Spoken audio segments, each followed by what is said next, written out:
Oh, do I need to host this one?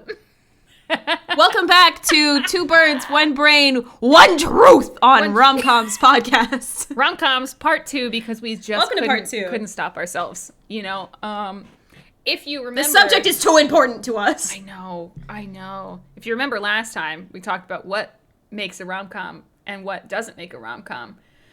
Some of the hot takes, some of the greatest hits from yesterday. Wow, greatest hits. From last time's episode of Two Birds, One Brain, is it a rom-com? Princess Bride, not a rom-com. Nope. What else did we say? Edward Scissorhands is a rom-com. Is a rom-com. Elle Enchanted is rom-com. A rom-com. Crazy Rich Asians, technically not, but you know what? We're allowing it because we want less white people in rom-coms. More Asian representation. +1. Any representation. Incredible modern rom-com. Go watch it. Mm-hmm. Where is it? Where can they find it? I don't remember what it's on. Oh, no, it was a Hulu original and they took it off. God damn it, Hulu. Can't be trusted with nothing. I know. Anyway, if you haven't heard us before, I'm Jessica. I'm here with Alice. Hi. Two Birds, One Brain. We are just fucking stream of consciousness. We couldn't stop ourselves from last episode, so we're keeping it going. Still going. You know, something that I forgot to mention, actually, which I think is a good place to start from the things that are and are not rom-coms. As much as I love this movie with every fiber of my being, I love it so much, but Easy A is not a rom-com. I agree. Yeah. This plot with Penn Badgley, it's barely there. And it could have, it could have been so good. Oh, yeah. I want more. Oh, yeah. I want more of it. But it's kind of the same thing as like what I mentioned the last time with Clueless. I don't feel like Clueless is a rom-com. It's a high school movie. Yeah. A girl, again, finding herself. It's her coming of age story. Yeah. It's very funny, though. It's an incredible movie. I love Easy A. Top 10 movies, but it's not a top 10 rom-com. Yeah. Unfortunately. I wanted more Penn Badgley. Please. Because you know what else I also watched? I'm still like hyperactive from last time. Have you seen John Tucker Must Die? No. That's a great movie. Once again, I have not seen any of these. You are my only source. I'm sorry. Of these movies. I'm trying. But that one also, it's a female like revenge plot movie, and it's a high school movie. It also has Penn Badgley as a love interest, though. But once again, we are fucking just denied the core rom-com experience that we wanted from this man. And now he does You, which is like about murdering people or something. I've not watched it. I don't think he's ever going to go back to a rom-com. No. Because of how too far he's gone. now. I know. But that one also, not a rom-com. It is a girl movie, like Bridesmaids. Girl movie, not rom-com. Yeah, girl power. Yeah. God. But I need to look up a list of like rom-coms made in the last 5 years. Because there's some that I really love. I just like, it's like all of them drained out of my brain. Mm-hmm. You know, like I forgot what they all are. Mr. Right. That might not have been last 5 years now. It might have been like last 7 or something. But that one is still top tier recent rom-com. Mr. Right, Man Up, I Want You Back. We haven't watched I Want You Back and Man Up together yet. But those ones are great. I would like to completely derail this really quickly and save that one of the best romantic tensions I've ever viewed in my entire life for 8 whole episodes is season 2 of Bridgerton. That's it. That's all I have to say. If you want to experience an emotional roller coaster, season 2 of Bridgerton. That's it. That's all I have to say. But you know what? See, this is something we talked about last episode too, is about Pride and Prejudice and period pieces in general. Like, the tension is top tier, and it usually leads into comedy. There is fucking comedy between those two. Oh my god. Dude, it's incredible. It counts as a rom-com for me. Granted, TV show. You're counting it? I would count it as a rom-com. It's so good, dude. I loved it so much. Because I sat my ass in this chair for 7 straight hours. We skipped the shit I didn't care about. We watched the entirety of the episode within of the season within one sitting. Again, we skipped everything that had to do with Penelope, the younger brothers. About her plot line. Penelope, Colin, the other one. No, I was purely there for Anthony. I don't give a fuck about anybody else. No, that's who it is. But I want him to do more shit. We also cared about the mom, though. We were there for Anthony. Oh yeah, the mom was great. The mother was fucking incredible. We can't talk about period pieces. We can't talk about it right now. That's a different episode. It's true. Don't get me started. Oh, I was about to ask a question. Nope. I was going to be salty and ask a question. No, don't do it. Anyway, I also saw Always Be My Maybe. I thought that one was pretty good. I watched that one yesterday. I thought it was liked that really good. However, they lost me at like the 3/4 mark. Yeah, I remember there being something I didn't like about the film. I don't know what it is. I don't know why, but I picked up my phone at the 3/4 mark. Oh, I forgot Keanu Reeves is in it. Oh, I think it might have been. It was like right after that, actually, because that moment was so high up. Like, I was giggling like crazy whenever he came in. And then... Oh, yeah. And he's playing himself, which is even funnier. It was glorious. He's so funny in that movie. But that one, I think actually it lost me because I really do not feel like those characters would actually work well together. And I knew that. Like, that they got together so suddenly, and it was like, why did this happen? This isn't going to work. They had weird tension. Yeah. Also, I mean, he was kind of a dick, like, the entire time. Yeah. Yeah. I need the tension to be believable. And if I'm like, oh, these guys are just actors that are friends in real life and they don't have sexual chemistry. Nope. It's also I'm not gonna like it. I understand that him entering her world, like, yes, her world is over the top and comical and celebrity and ridiculous. But during that entire dinner where Keanu Reeves was there and everything, he was a fucking asshole. And every comment he made was something snide or shitty. And I would have been like, do you want to fucking leave, bro? Like, we're done. You don't need to be here. Yeah. You don't need to be here. I will eat my $6,400 meal with Keanu Reeves in peace, okay? I would like you to know, I looked up Romcoms released in 2019 because for some reason in my brain that was the year to pick. It was a good year. There was some good ones. They have that fucking Last Christmas film on here. Oh, you watched that. You hated it. I didn't even watch it. Someone else spoiled the movie for me and it pissed me off. I never want to watch it again. And that's the one where they have this cute...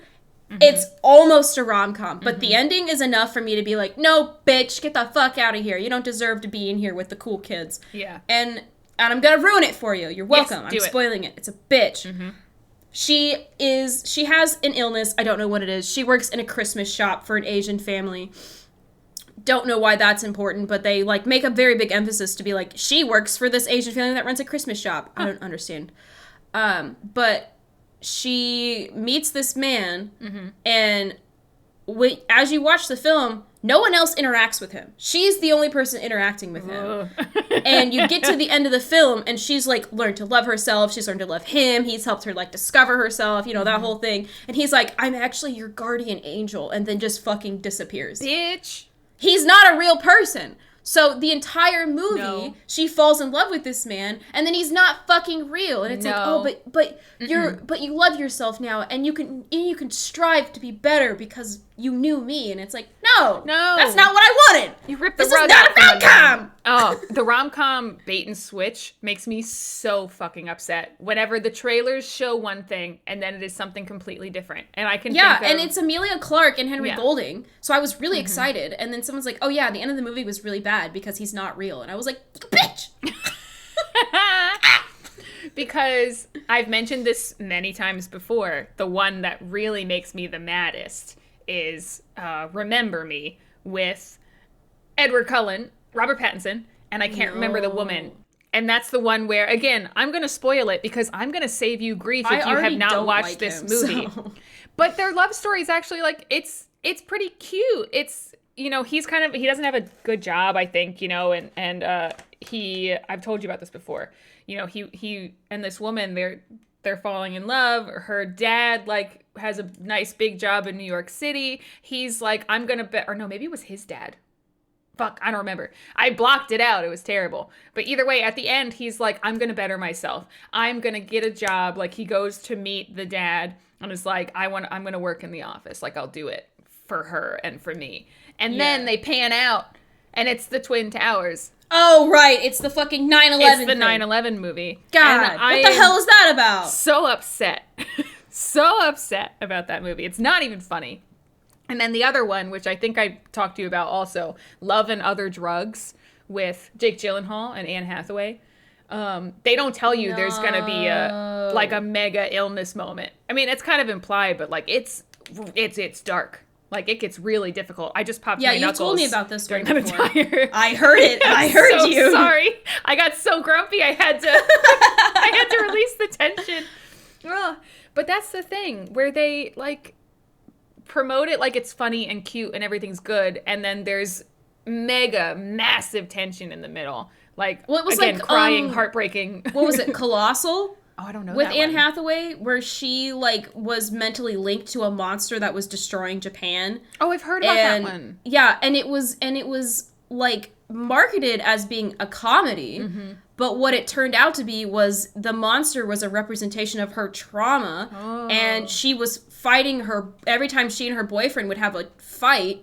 The two monsters in Japan would fight, and it ended up having to be her just, like, trying to get him out of her life because he was causing all of this trauma in her, and the only way she could cope with it was by, you know, being mentally linked to this monster in Tokyo or something. And I was like, that's cool. This isn't funny. This is her trying to get out of a traumatic, toxic relationship, and is really kind of dark. Like, really neat concept, though. Sounds great. Oh, but yeah, also, no, I wouldn't market it as and they, like, market it as, like a cutesy rom-com, and it's like, no, it's not a cutesy rom-com. It's something completely different. It's like, I understand leaving some things, you know, to be figured out. And you don't want to put the whole plot in the trailer, because that's just annoying. Yeah, but then there's been so many times also, and the thing that I see this actually happen the most with sometimes is, like, secret musicals. Things that are not, they don't tell you it's a musical beforehand, which I feel like is almost worse, because then people who don't like musicals are going to be like, ugh,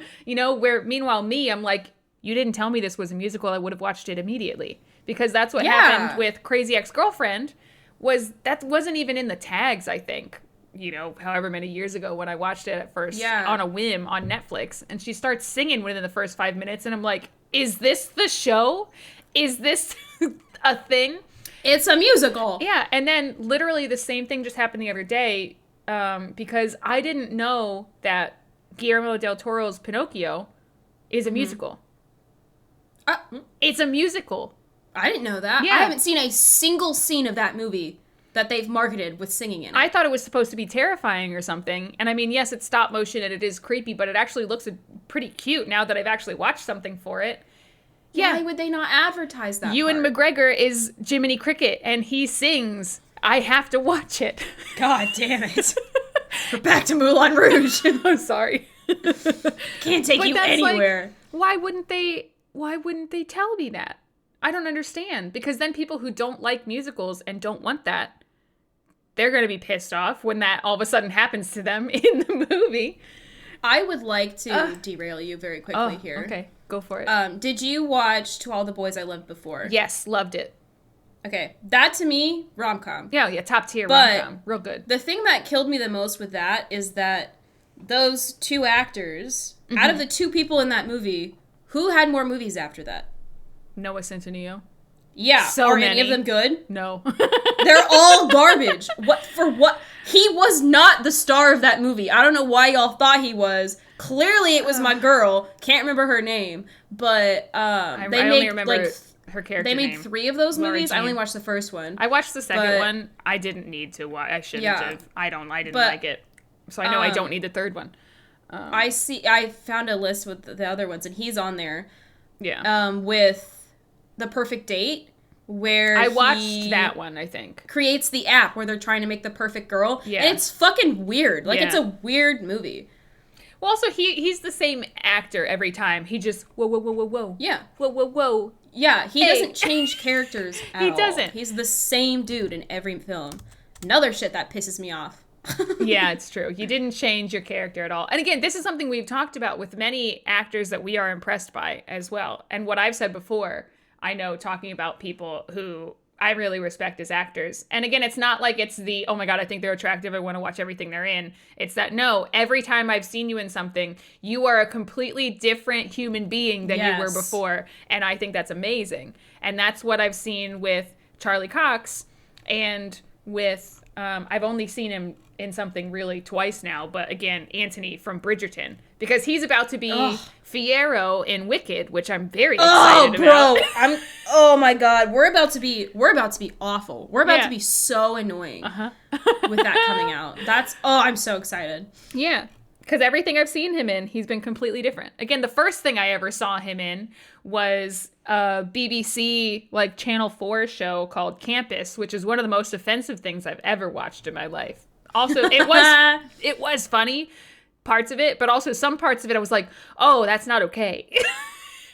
But he was a little dumbass who went to this college on, like, a track or a sports scholarship, and he was really stupid and very straight. And it's completely different than Bridgerton. He was such a himbo. Like, it was incredible.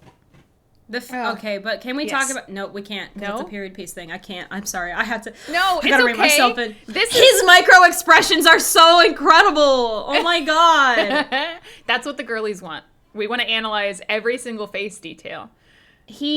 I don't understand. It's like the man read the script, and then he went and read the book, and then he went into the past and was like, how would this character actually react? Because he nails all those little tiny muscles in his face. He knows grumpy. How to use them. We love a grumpy man who... God, he's incredible, dude. Rejects emotion because of past trauma. Oh, God. And you know what? The period piece movies usually just do that way better. Because I'm saying it, Mr. Thornton is the same way.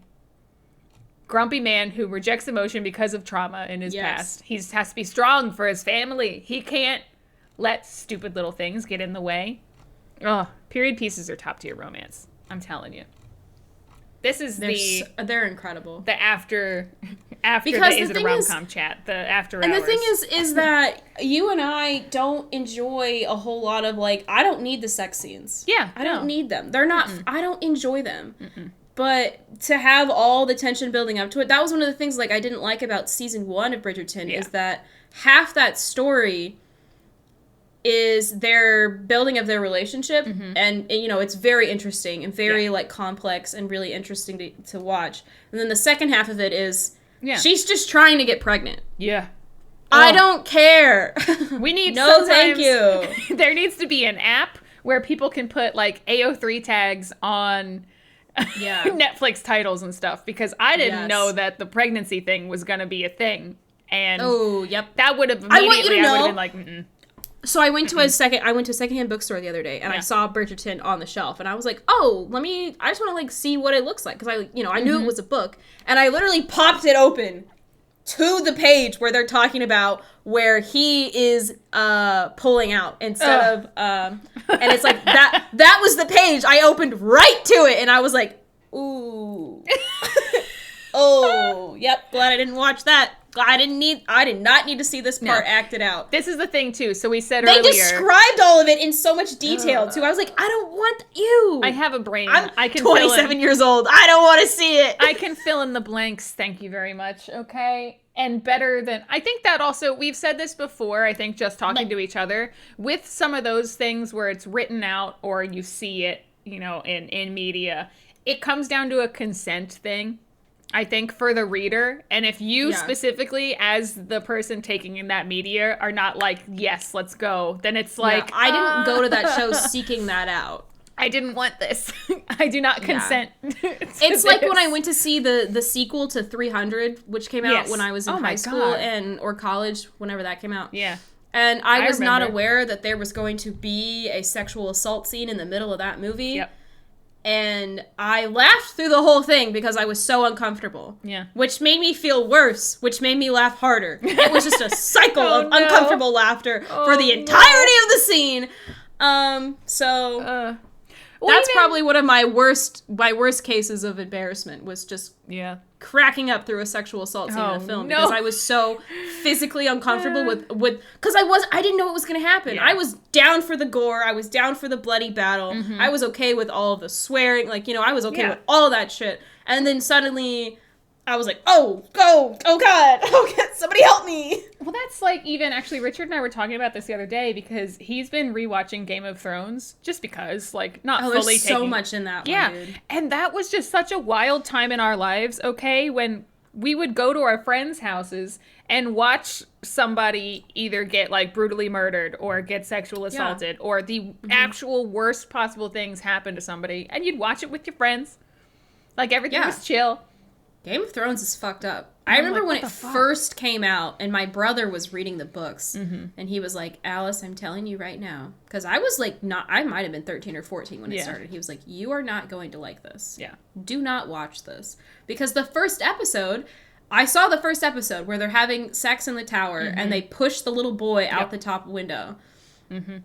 Ironic now that we are at the end. But, what? It was just that I'm pretty sure that's the little boy who becomes the ruler late at the end, which was a whole bunch of yeah. We can't even talk about the last season, please. But I didn't even watch it. I remember watching it come through on Twitter and people being like, "What the hell is this shit?" Yeah. So, you know. I mean, that's one of those things I look back on it and I'm like, why did I do? And it was just because it was a social event. But it's like, why that this is the thing that we all gathered around? Why is this the thing that we're all watching together? I think that you and I making a day of watching rom-coms together is truly one of my favorite activities. Hell yeah. Honestly.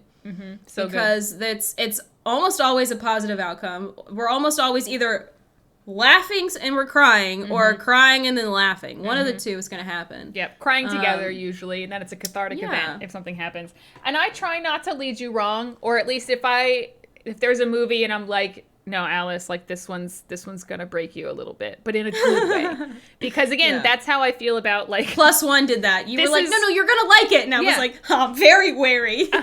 Because, again, that's the kind of movie that sometimes I love the most. Hurt my own feelings and then immediately make myself feel better. Like, that's the thing. Same thing with, again, one of my top tier rom-coms, Sleeping with Other People, with Alison Brie and Jason Sudeikis, where that's the one where they're friends and then they and they're like, we can't with each other because we're both sex addicts or whatever, right? And then in the middle of it, they're both just like, we love each other, don't we? And it's like, and they're like, what are we gonna do about that? And then Jason Sudeikis' face is so vulnerable when he's just like, I don't know, because they don't want to hurt each other. There's something incredible that happens in rom-coms where a movie that's trying to be serious, is serious. So you don't get as worked up about it. Yeah. But when I'm enjoying a comedy or a rom-com and then they have that serious moment, you're just like, oh, fuck. It right to the core, man. Took me by surprise into my little heart. The first time I watched it. And I still remember, too, that's one of those movies that I told some other friends to watch. And my friend Caitlin was like, at first I was like, why did you tell me to watch this movie? Because it is pretty heavy. Like, for a little while. And then at the end, she was like, I understand. I get it. Yes. And I was like, yes, queen. Okay, so I did want to ask you this. What do you think is, for you, because I feel like we're a little bit different. Yeah. What is your number one rom-com that you think is the peak of rom-coms? Like, when we hit the climactic filming of rom-coms? It's such a hard... I actually made a list just in case, like, the perfect examples of rom-coms, because it's so hard for me to pick one. Or just, like, which one you think has the nailed the tropes the best, if you will, as well. That's probably two separate ones. Yeah. That's probably two separate categories. I mean, no, I think they fit together, though, because I would say, potentially, if we're going with which ones I like the most, then it's going to be, like, 27 Dresses. And Austenland. God, that one's really Those good. two are just, in my opinion, like, the best, I think. But if we're going to the one that I think really shows, like, this is what a rom-com is. Yeah, it represents the genre really well. Is How to Lose a Guy in 10 Days. I forgot about that one! Yeah, that one is peak absolute rom-com. Oh, that one's so good. Mm-hmm. It's You're right, it is. And it's like that late 90s, early 2000s vibe, which is when most of the best rom-coms were made. Mm-hmm. Is that Kate Hudson? Kate Hudson and Matthew McConaughey. Oh, great they sexual were incredible. Mm-hmm. Yes, incredible. And I feel like their individual character subplots were both also really good. Yeah, and that's when we saw both of them pretty equally. It was a little bit more Andy, but they both had their own motivations that made sense. They were also at odds with each other, which always adds fun. Oh, it was incredible. So there's I'm also... sorry. No, I'm also a big fan of not wasting a line. Mm-hmm. And I feel like that movie did that, where, like, if they have a part where they're like, oh, yeah, and he really likes this thing. If you don't circle back around to you clearly wrote this line to mean something, and you didn't circle back around to it, I'm like, that's a waste. You wasted a line. Like, why write it if you're not going to call back to it? And I feel like that movie did a really good job of that. That's something I actively look. I'm gonna bring it back around to the Muppets again. Oh my god! That's why Muppets Treasure Island is incredible. There is not a wasted line in that whole movie. Okay, I'm sorry. We can come back. Okay, now. I feel like also like How to Lose a Guy in 10 Days. It did it well with not wasting line, but it didn't do it obviously because this is as a pattern recognition girly. You know, this often I feel like we can be like, oh, they said this, so that means this is gonna happen. Like, yeah, it wasn't an obvious. Yeah, it was still device.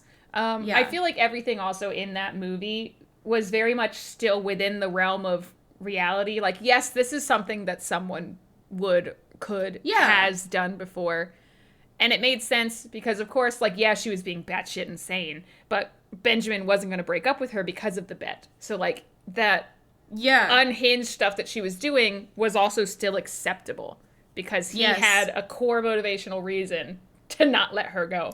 Oh, it's so well done. And I think my other favorite thing about that one is one of the things I like to look forward into in movies made in that time is that there's such a focus on weird, like, I didn't like Bridget Jones's Diary because they made such a focus on her body weight when she looks normal. Oh, well, unfortunately, that's just the time, like... I know, that's what I'm saying. We were told that's not all really throughout that time that she was fat and she wasn't. Yeah. Well, that's what I'm saying, is that they have a lot of that in that movie, which is, I was like, it didn't age well. Because back then, you're like, yeah, obviously. But nowadays, like, I'm her same build. No one, I would not call myself fat. So I'm just like, kind of weird that that's where that's gone. But I don't feel like How to Lose a Guy in 10 Days had any of those weird moments where I was like, oh, that didn't age well. Like, I feel like the movie, even though it was in the 90s and very clearly is a 90s movie or early 2000s. Early 2000s, I think. Know. That was one of the first movies that we had on DVD. Was How to Lose a Guy in 10 Days. Me. What was it like when the dinosaurs were around, Jessica? I can remember we had The Matrix, we had How to Lose a Guy in 10 Days, and we had 50 First Dates. Oh, I fucking cannot stand that movie. That's one of those ones. It's so funny looking back on movies that you're like, oh yeah, I like this movie, and then you're like, what the fuck was wrong with me? This is a fucking like horror movie now. Yeah. 50 First Dates seems like a fucking nightmare to me. Yeah. And I remember someone describing it to me once, and they're like, isn't that a cute plot? And I was like, no, actually, that sounds fucking awful. Yeah. Also, the fact that it was like she woke up and she was pregnant one day. Again, that nightmare that I had. No. Oh, that is a literal nightmare situation for me. Yeah, that's a no for me. Okay, and you know I have an adversity towards Adam Sandler. I don't really enjoy most of his movies. But I really liked The Wedding Singer. The Wedding Singer. That was a really good one. And that was another one where it aged fairly well for when it was made. And that's something I really enjoy the most about these movies, because it's like they're nostalgic even though I never saw them, because they really captured the era they were filmed in without being they hit the time crude period or like, on the head. That wasn't a great joke. Like, even the weird random singer that's with him. Yeah. George. Still somehow just makes sense for me. I'm like, yeah, of course. 10 out of 10, exactly. But it's also, I think there's only maybe one or two moments where they say something, you know, about George's femininity, you know, and it's not, and it's never him, you know, it's always, it's never the butt of the joke either. Yeah. It's not like they're trying to. There's like maybe one or two of the like extra characters who say something about it, and then but at the same time, it's not really like it's rude, but it's like, well, that some people would have seen it that way, and then you move past it. But George is a core part of his friend group and his crew and everything. The comment made is not upheld by everyone in the movie. Yes. You know, like, that's not the point of that comment. It's to be like, some people are just fucking rude. Because I feel like there's a follow-up to it. I don't remember what it is, but there's a follow-up to the comment that's like, see, this was not an appropriate thing. Yeah, I mean, I will say, the part that isn't the best and is a little bit, you know, didn't necessarily age well, but it's in the Love Stinks song when he's calling out everybody and he's like, oh yeah, this big fat guy and this, lady who looks kind of manly and the freaks at table 9. Like, that's not great. Yeah. No, but it makes sense for a man who's just absolutely sliding down a hill. It's true, because he is at his, like, fucking bottom of the pit. Like, that, that is it. I mean, I do love that movie, though, because there's even, and I've told you... I actually was surprised how much I liked it, considering how much I do not like Adam Sandler. But he's being different than... He's being actual... He's got a heart in that movie. Because I think that actually goes... His movies were the precursor, kind of, to the Knocked Up and the other ones that we have talked about that we didn't like. Because if you're looking at, Billy Madison and 50 First Dates and Happy Gilmore and those, it's the same kind of thing. It's the weird guy trying to get the hot girl. Yeah. But the thing is that his were still written in a way, because I've seen at least 2 of those. Mm-hmm. They're still written in a way where he is still adjusting himself. He's still trying to improve himself and not... Because one of them, is it Billy Madison, where he's just, like, acting like a 5-year-old the whole fucking movie? Yeah, because he's going back to school. Back to school. Yeah, but at some point, he makes a change. There's still a change happening. I feel like a lot of the ones with... shout out to Seth Rogan. A lot of his films are just like, I'm the nerdy guy that's going to remind you that if you're allowed to be a chill hot girl and not have to, like, be this pedestal all the time. I mean, granted, I only watched Knocked Up. That's not the story I want. I only watched it one time, but I don't remember much of a character arc going on, like, for him. I can't... Katherine Heigl's character has the character arc. Yeah. But I don't really remember much changing for him. Even, like... When I remember the, sorry. Oh. What was it about Knocked Up? Because I was going to change movie subjects. Oh, I was also going to change movies. Great. Oh my God. So the one I know the one we didn't watch, which came out just recently, where it's like he's friends with the woman who's becoming the president. And he's like a journalist. And so he goes to interview her and is like, hey, remember when we grew up in the same hometown and we went to the same school together? And she's like, oh, yeah, I remember you. You're the weird fat little kid I used to go to school with. I don't know what movie you're talking about. What? I can't remember what it's called. It's Seth Rogan? The Long Shot. It's called The Long Shot. I don't think I've ever heard of this movie before. Yeah, it's a Seth Rogan movie, so that's probably why. But that's like it's the same fucking plot that he does in all the movies that he's in, where it's like the weird nerdy guy. He's not fat anymore. This is after he's lost weight. Okay, not that matters. Again, Jack Black. No. It was just, but that's just the thing, is that they make it about that. They do. They make it about his weight in every movie that he's in, which I'm sure he's sick of, which is why he lost the weight. Good for him. But once again, this movie, even after he's lost the weight, they still make it about his weight at one part, because she like references the fact, he's like, oh yeah, you were the weird little fat kid that I knew. Yeah. And it's just like, she's really hot and cool and beautiful, and she's about to be president, and he's this weird, nerdy journalist that's like, I am interviewing someone I fell in love with when I was 10, and I've loved her my whole life. Like, and I get it. Those can be cute. I haven't seen it. Maybe it's way better than I think it is, but in my brain, I'm just like, Seth, you've done this movie like 12 times. Yeah. Be a different character. One of the ones that I mentioned that I think is actually worth a watch, and I think we should watch it at some point, is She's Out of Your League. It's a male perspective. That should be the only movie like that. It's a male perspective rom-com. It is. That should be the only movie. And forgetting Sarah Marshall, please. Yeah. Okay, I haven't seen it either, so sorry. I know, we need to watch these. But She's Out of Your League is Jay Baruchel. You know who that is? Skinny little dude. He voices, in How to Train Your Dragon, he voices the kid. I'm going to look it up. You'll know who he is. He's got a very distinctive voice and look. Very skinny, very nerdy.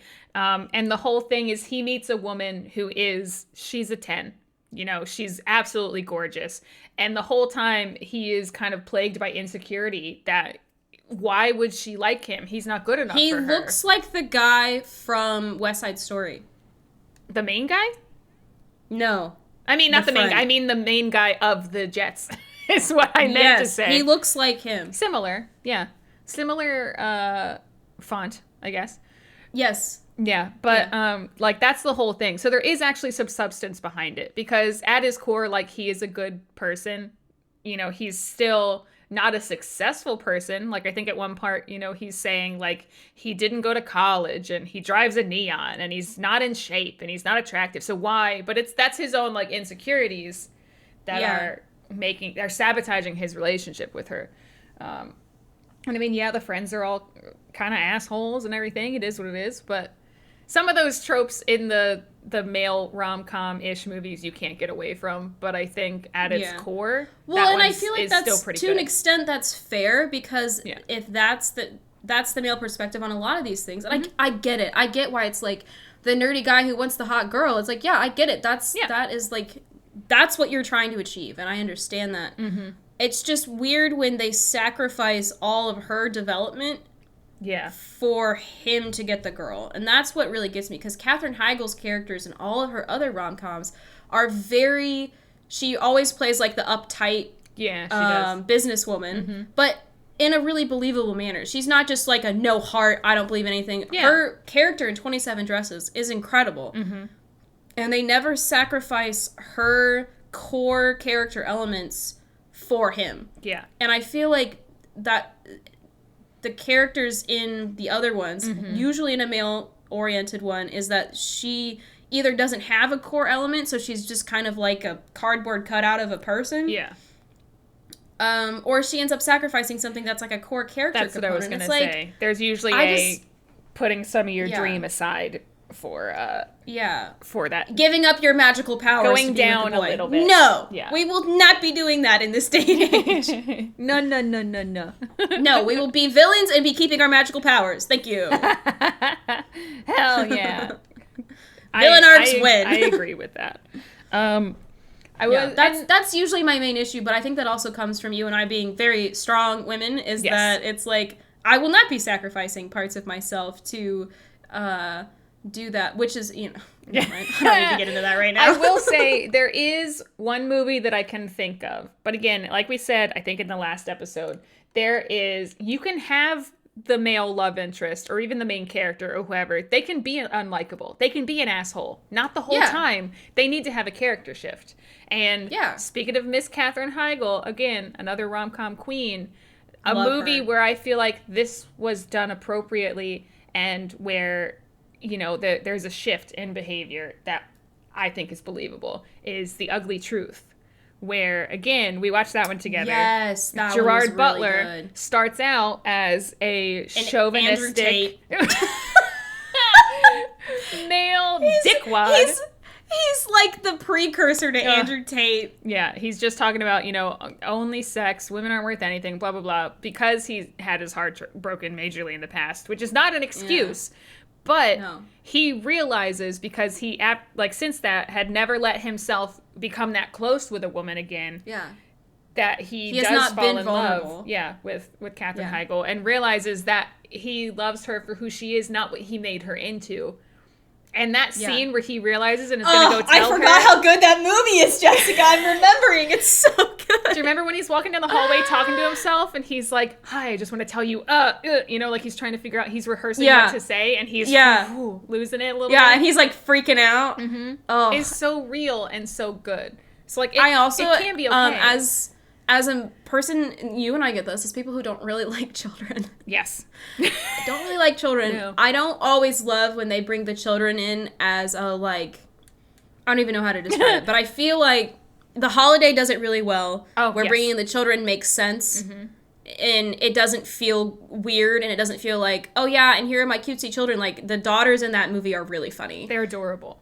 Yeah, and, I feel like, because he has a kid, right? Is it him that has the kid or her? No, he has a nephew. His sister has a kid. That's what it is. Yeah. Yeah. There's a kid in the movie. Mm-hmm. But kind of, it helps move their relationship along in a way that doesn't feel like cringy. I feel like most of the time when they add kids to the plot, it kind of gets kind of like, for me. It's like sticky. Well, that's like because children are sticky! Ew. There's one movie I haven't watched, which I've been putting off because of that reason. But I've seen it on a lot of lists lately because, again, no matter what, this isn't for this, but I watch anything Miss Mojo that has to do with, like, musical theater or rom-coms. I'm watching it because I just can't get enough.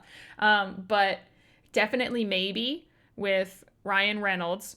Like, I didn't know what the core story was and now I do, and I'm like, I should watch this. But it's Ryan Reynolds, and then the little girl is Abigail Breslin, who is also an acceptable movie child in I most love her. instances. Yeah, she's usually very good. And it's kind of like How I Met Your Mother, basically. We don't know who the girl's mom is. Ryan Reynolds is divorced, and he's telling the story to her, but he's talking about 3 different women. So you don't really figure out who her mom is. And so it's Mamma Mia, but the other way around. Kind of. But yeah, but not a told musical. Like Princess Bride, where he's telling her the story. Actually, that sounds interesting. Yeah, and which she's I didn't such a good child actress. Mm-hmm. She's incredible. So I'm like, I need to watch that.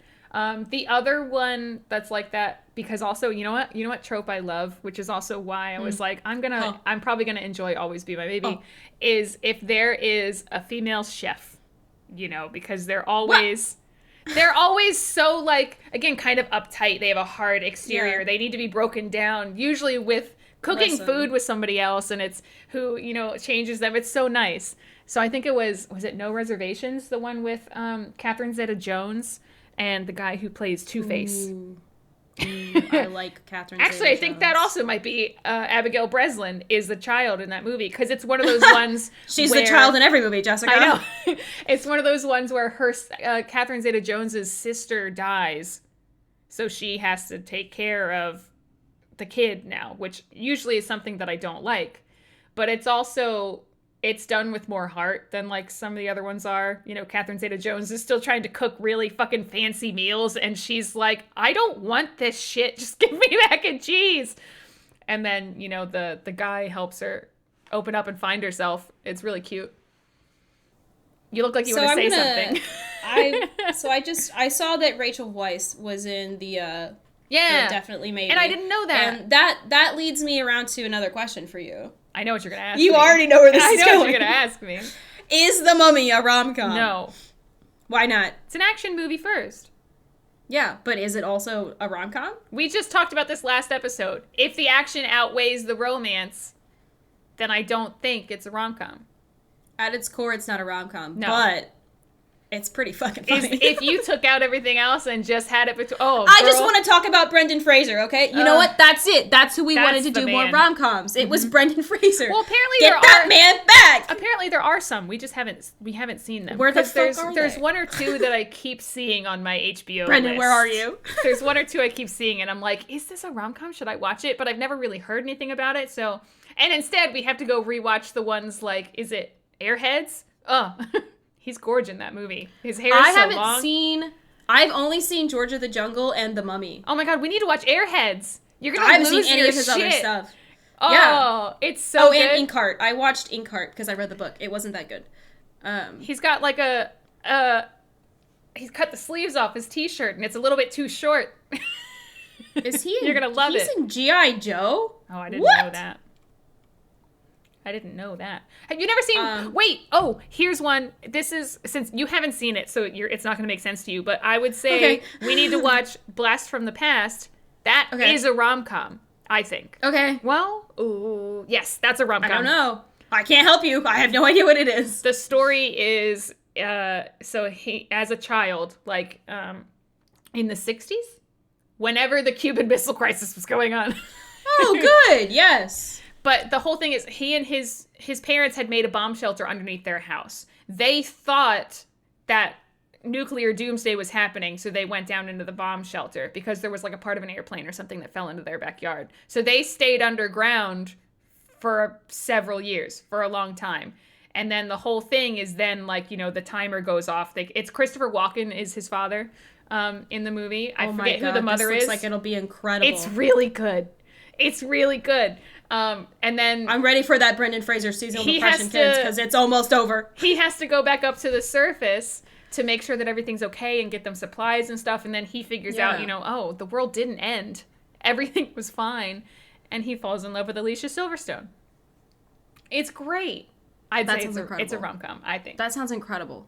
I've almost forgot about that movie. It was like, I've seen him in something else romantic. But again...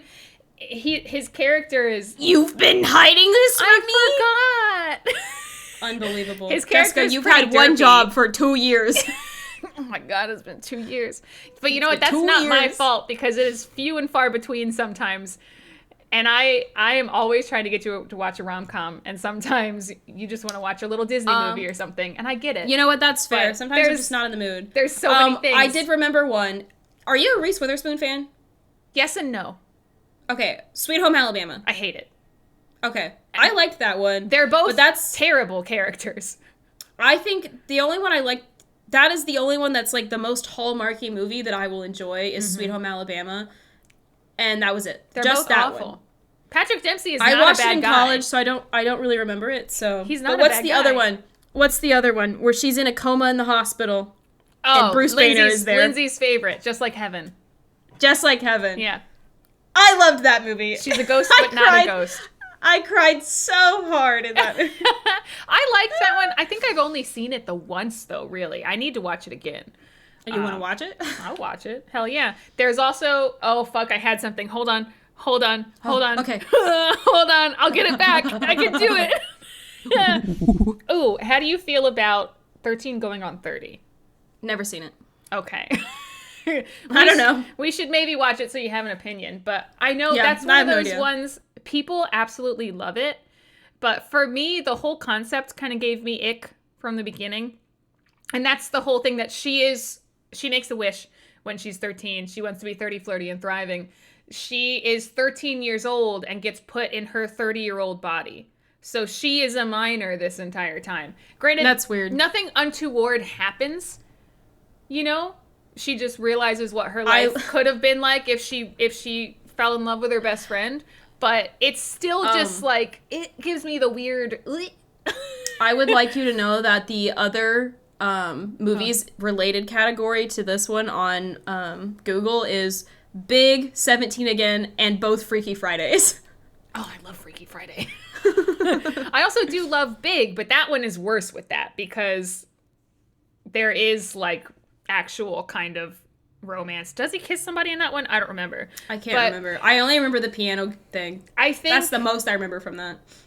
I think if I'm comparing Big and 13 going on 30, Tom Hanks's characterization of his younger self is less obnoxious and less stupid than what's her name? What's her fucking name in 13 going on 30? I can only remember her character name. Jenna Rink. No, Garner. No, but that's her character name in the movie is Jenna Rink. Jennifer Garner. Jennifer Garner makes her 13-year-old self character like seem way younger than 13. Like there's a moment when she's like talking she's really obnoxious. Yeah, she's so obnoxious. She's talking to another child in the elevator. Couldn't be me. Never. But she sounds like she's supposed to be like 6 sometimes.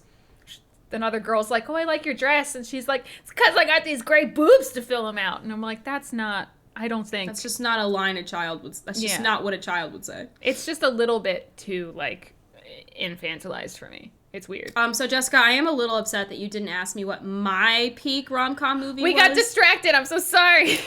We did. To be fair, How to Lose a Guy in 10 Days. You're right. That's peak. Actual, like, that is what a rom-com is. That is a rom-com. Mm-hmm. That is it. That's where you're going to find most of your tropes. That's where all the good shit is. That's the recipe. That is the cherry on the icing on the beautiful marbled cake at the wedding. That's the one. The grandfather of rom-coms. Also, 27 Dresses is in my top 10, 100%. Katherine Heigl has to be in your top 10 list. I don't fucking care who you are. If Katherine Heigl's not in your top 10 rom-coms list, you don't like rom-coms. That's it. Bottom line. I have said it, and I will say it again, and I will continue to say it. Princess Diaries 2 is the perfect rom-com for me. Again, the only thing for me, and it's what we were just talking about, is there are parts of that movie I would take out, or that I skip. And that is the sleepover scene. Oh, it's because you don't like the kids. Because I don't like the kids. I love that scene. I don't like where she mattress surfs, and then her cape perfectly falls as she steps off. No. I love Julie Andrews. I think the song is stupid. That's okay. I hate it. It's not your perfect rom-com, Jessica. It's my perfect rom-com. I know. I'm just saying. I do love the movie. I'm gonna fight you right now. That part just ugh. The vibes between all of the characters her age. Yes. Yeah, no, that's incredible. What I love. That's what I love. Her friend Lily stops being a bitch. Love that. I still loved Lily as a bitch though in the first one. Yeah. She's not as much of a bitch. She's still kind of a bitch, but in a better way. Mm-hmm. I feel like Princess Mia is incredible. I feel her vibes 100% in that movie. Mm-hmm. She's out there to people please. Right on. Yeah. Yeah. Great one. Also, it's really funny that they have that picture of Prince William being like, he's so dreamy. I just like Bitch has no fucking hair anymore. I know. Bitch is horrible. Do you have more? His wife is beautiful, but he's a bitch. Do I have any more? Because I have a whole list of ones that I wrote down. But I mean, those 27 dresses and Princess Diaries. I think plus one's actually really high on my list. I really enjoyed it. Mm-hmm. I really liked it. I think for like trying to reinvent the genre, because I feel like it just... Seth Rogen's movies was the beginning of the end for that genre for me. It was just like... It clouded the waters. And it kind of lost its momentum. Mm-hmm. And I feel like that's kind of when Marvel movies started coming out. Mm-hmm. So the focus stopped being on rom-coms as like the big hits and turned into superhero movies. Mm-hmm. So like that was the shift in the industry. Yeah, I feel that. Because I wrote down ones that I think are the perfect examples of rom-coms. Again, we got 27 Dresses, Austin Land, How to Lose a Guy in 10 Days, 10 Things I Hate About You. God, I love 10 Things I Hate About You. Obviously. Every time someone tells me they hate that movie, I'm like, do you remember being a teenager? Did you go to school? Like, why do you not like it? This is such a vibe. I've never heard anybody say that before. I have. I remember when it was... Oh my God. You may have seen it. I retweeted it when it was like one movie has to go, and it was Mean Girls, 10 Things I Hate About You, Clueless, and another movie. Legally Blonde. Legally Blonde. Mm-hmm. Which is kind of the outlier because all the other ones are coming of age movies. But yeah, I mean she's coming into herself just late. Yeah, but yeah. But the retweets and like reactions to the 10 Things I Hate About You, they're like, "Oh, this movie's really fucked up. Like it wasn't that good." Blah blah. blah. And I was like, this is actually probably one of the best coming of age movies I've ever seen. Yeah. Also. The characters were all the actors were of age. Yeah. They were all the age of their characters. I really appreciate except for the that. one, the black woman in that movie was like 27. Yeah, Gabrielle Union. She was the only one. Yeah. She really appreciated her set. She really appreciated acting with them, which I also liked. Yeah. There's a rom-com that I just heard about, and now I can't remember the name of it, with her as like the spearhead that didn't really get... As the lead? Yeah, which didn't really get any play. I think it was her and maybe LL Cool J. And I was like, I need to watch this. Interesting. I want to see this happen. I had a brain fart for a second. Oh, God. I also wrote down, again, To All the Boys I Loved Before. I think that was a really... I really liked that one. That one, like... Don't watch the rest of them, but that one. Because even, like, you know, watching that one, when I am not in that age group anymore, like, that's a new one. When I'm well out of high school and stuff, that still gave me, like, the nostalgic... You know, like, I still really related to it. I was like, yes, I understand this.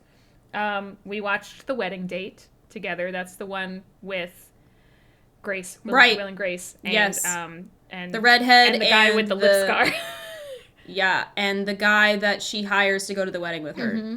I think that one. That was a good one. And remember Amy Adams and Commander Norrington from Pirates of the Caribbean. That was a good one. That was a good one. I did like that one. She's the man. Ugh. I know you love The Proposal. I do. I really like The Proposal. Yeah. I think they don't actually have much chemistry together, but that's my biggest issue with it. I feel like that one's at the top with the... What's the word I'm looking for? Not quite Bangs and Bosses. Yes. It's like adjacent. It's very close, and it's a Hallmarky movie. It is very Hallmarky. She's businesswoman who goes to small town and finds herself, which is maybe, like the plot to most Hallmark movies. Honestly, I feel like with that one is like some of the emotional shifts happen too quickly. I feel like it should have been drawn out more. It should have been longer. There should have been more Betty White. But you know what I also do? I watched that again not that long ago because I remember you got mad at me about it. You're like, why didn't you tell me? And I was like, I was just I wanted to fucking watch it, and then you watched it without me. I did. And I know you won't watch it again in the next 6 months, so now I have to wait. You do. This is what happens when you're not around for movies sometimes. I'm sorry I got a new job, Jessica. I know. But I forgot about the scene where they're boating and she can't swim and then she falls in the water and he has to rescue her. That is my heroine. I was like, yes.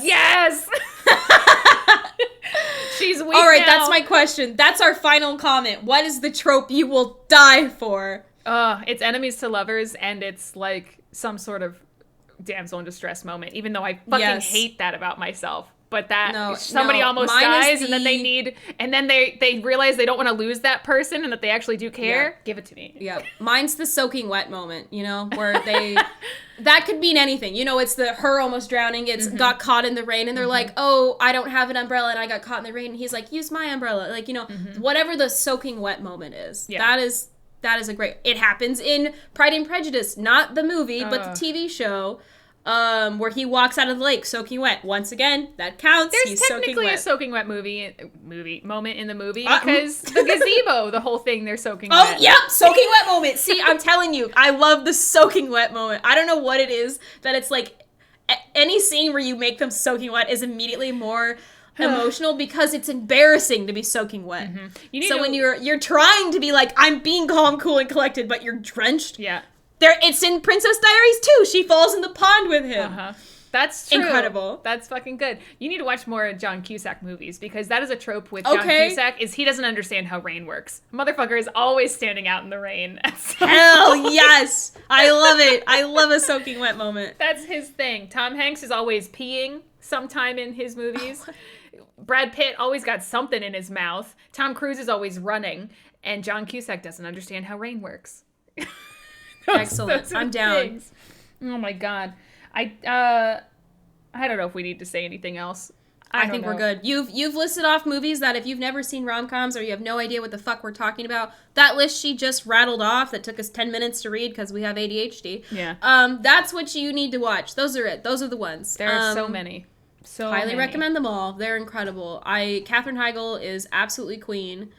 Love her. And I think that we should bring back the genre full-heartedly. I'm telling you, there have been one or two good ones recently, though. I keep pushing. I think it's trying. I think we're starting to reignite it a little bit. Yeah, I keep pushing I Want You Back. That one came out 2020, I think. And it is absolutely delightful. I think it's perfect. I think Hollywood and media in general is starting to figure out that if you cater to women, your shit's gonna pop off. Well, you cater to the girls, gays, and theys, we're gonna make it a hit. Stop making shit for white men. I'm sick of it. Yeah. Before we end, though, too, I think that's half of the problem, at least that has been with Hollywood for a long time, is the gendering of Hollywood. Again, it's the action movie for him, and then it's the rom-com for her. And then they tried to mix them together, and they didn't do it well. And that's what happened with only Mr. Right is the only good one. Yes. Anybody can watch that one together. But that's what happened with the Judd Apatow movies, is like you started to mix them together. It was meant to be a movie that, couples could watch together and both enjoy, but it just didn't quite hit right, And I hope that we can, now that also gender roles and everything's being more understood and doesn't fucking matter as much because it doesn't matter. I'm hoping that we can figure it out. Like if more men watched rom-coms and enjoyed them finds the reason why we enjoy them, they would understand women so much better because there's so much nuanced stuff happening in rom-coms that you could easily use as a teachable moment. Like those movies are teaching you what women like and what they want. It's true. It's in there. You just have to be paying attention. And I'm telling you, if Seth Rogan is in it, you're not going to learn anything. You're not learning, I'm sorry. Because as we mentioned in 27 Dresses, as being one of the number one top tier, this is a great rom-com. Yes, James Marsden's character is persistent. He's a little bit weird. He's a little bit annoying. But he always backs off whenever she asks him to. Respects the boundaries. He's like, do what you want. I will be somewhere. You can find me. And he is a respectful king in that movie, and it's great. Again, persistent without being creepy. Yeah. That's the goal, gentlemen. Don't make jokes about stalking people. Don't continuously call somebody. That's actually, I saw something on a list also, too. It was talking about, like the best decisions like a character made in a rom-com. First of all, they said The Notebook was in that. And no, The Notebook is obviously definitely 100% not a rom-com. No, but it was absolutely not. Noah wrote her every day for a year. And I'm like, no, don't do that. That's harassment. Even though she technically did not receive the letters, I think. I only watched the movie once. I hated it. But it's that he never gave up. And it's like, no, in real life, don't do that. If a woman doesn't answer you after trying to contact her... That's the thing that gets me. Don't do it. There's been such a romanticizing of men being so persistent to the point of obsession, and it's like, no. That's not okay. Because that's what... All right, I'm about to go fucking real here. Get it. This is the ending note. Let's go. This is why those women who are on the internet are terrified to be on the internet to some degree, because men can't understand that just because I'm being nice to you does not mean I'm flirting with you. It does not mean I want to have sex with you. That is not what that means. And the obsession is so intense. The guy who climbed up 3 floors on the outside of a balcony to get into a girl's apartment. No. That happened. No. And she was like, why the fuck is this man on my 3rd floor balcony that I don't know? And she literally left her apartment and went to her neighbor's. Like, obsessive is not okay. It's not. No. Persistence is okay. Obsessive is not. Find the line, divide it, make it a gap, make it a huge gap. Understand that there needs to be a Grand Canyon between obsessive and persistent. And it's like, yes, sometimes we want, there's that. That's why, like, again, the vampire trope is such a big thing for people, because it's like, yeah, you want that all-consuming, like, you want to be able to sustain somebody else, like, with how they feel for you, but consensually, people. Yeah. Consensually. Yeah. That's the trick. There's some weird ones out there, man. Yeah. But hey, the rom-coms are here to bring up our souls and make us feel better. And hopefully Hollywood is learning what is now acceptable bring 'em back, and what's man. not. Hopefully and I we swear have to God, all learned from 50 First Dates and realized that is not an actual okay situation. No. I'm sorry. That was traumatic. That's a horror movie. Don't do that.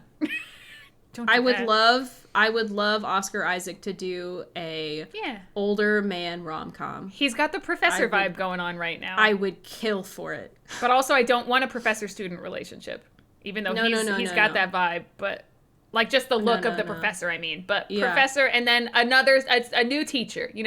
Please age appropriate. Please is the other thing. Age appropriate. I'm so sick of weird age gaps, man. Yeah. No. I feel you. We've definitely come to a very aggressive halt here at the end. As we're like, and we're done. I mean, the funny thing is, again, these last 2 episodes were recorded at the same time. We've talked about rom-coms for 2 hours today. Yeah, I actually have to go get my hair done, like, immediately. In just a little bit. Once you get back, if you want to watch a rom-com. Oh, girl. You got me. You could convince me. Hey, we have been 2 birds, 1 brain. I hope you enjoyed One truth. I hope you enjoyed this brain dump from us today about everything and anything we could think of about rom-coms. I'm Miss Jessica Woot. I'm the Curious Alice. Yeah. You can find us on Twitch, Twitter, and continuing to do these goofy podcasts for our own amusement. Feel free to reach out to us on our 2 Birds, 1 Brain Instagrams and Twitters, because that is the best way to communicate with us. We will respond. Please. Oh, give us your thoughts, feelings, opinions. We'll be there. We will aggressively be there, unfortunately for you. So just let us know your thoughts, feelings, opinions, movies that we haven't seen that we did not list here that you enjoy, or you're not sure is a rom-com. We'll let you know. Yep. We will tell you. And if that bitch ain't a rom-com, you gotta take that judgment and roll with it. I'm sorry. That's just how it works. This has been our truth. Alice, I love you. Jessica, I love you. Signing off. Rom-com you later. Bye. Bye.